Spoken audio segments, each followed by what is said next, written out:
Well, the better educated is always capable of dealing with technological changes better than the poorly educated. How do we ensure that everyone gets better education, not just education? I'll take one step back. Number one, you simply cannot forget about agriculture. Today, and this is going on in every single state, today governments are under the impression agriculture is a weight. That agriculture is something that really we just have to deal with, unfortunately. In fact, agriculture is the backbone of any country. And huge number of jobs are going to come from agriculture if India rethinks agriculture. And I'm not talking simply about giving a farm loan waiver here and a farm loan waiver there. No. I'm talking about a transformation of the agricultural system. I'm talking of rethinking how the Indian farmer connects to the rest of the world. Number two, small and medium businesses are going to give you the jobs. Large businesses are not going to give you the jobs. What has been done over the last 5 years is a massacre of small and medium businesses. Demonetization, GST have literally broken the back of these businesses. Instead of seeing them as our biggest assets, instead of seeing them as our biggest strength, which they are, we have basically, Mr. Modi has destroyed them.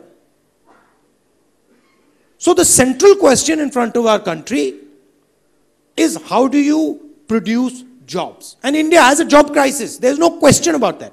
There is no state in India which today is not facing a job crisis. Now, huge part of that is education.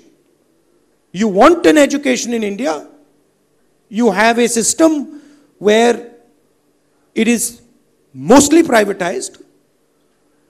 A lot of it is not job related. A lot of it has nothing to do with the type of skills that are required. So you need to re-engineer these things and realign these things. Today, if you listen to the conversation in India and you read the newspapers, the main thing people talk about is growth. If we have 9% growth, we are doing well. If we have 7% growth, we are not doing so well. If we have 6% growth, we had a real problem. Nobody talks about jobs. You can grow at 9% and still have no jobs. And that is really the problem in India. So we have to change our mindset, and we have to take our mindset much like we did when we carried out the Green Revolution, much like we did when we did liberalization, that we are now searching for a new paradigm. And that our old paradigm that worked from 1990 to 2010 or 11 is no longer working. And what the current government is trying to do is trying to rework that paradigm. And those tools are not going to work. It's finished.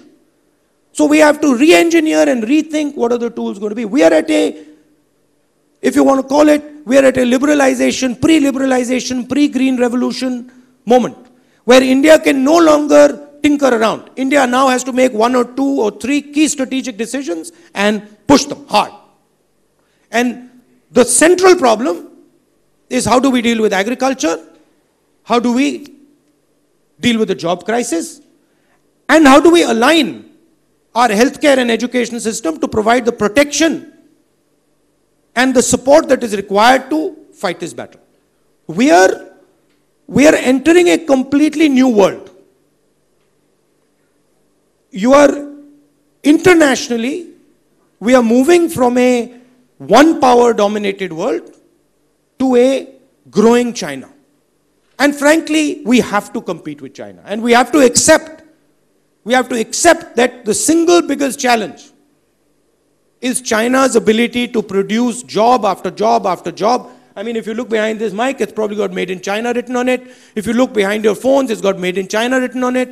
Everything is being made in China. And we have to, as a powerful country, as a confident country, as a country that has shown the world what it can do, we have to take up this challenge and say we're going to do it now. And that is where Orissa has a role to play.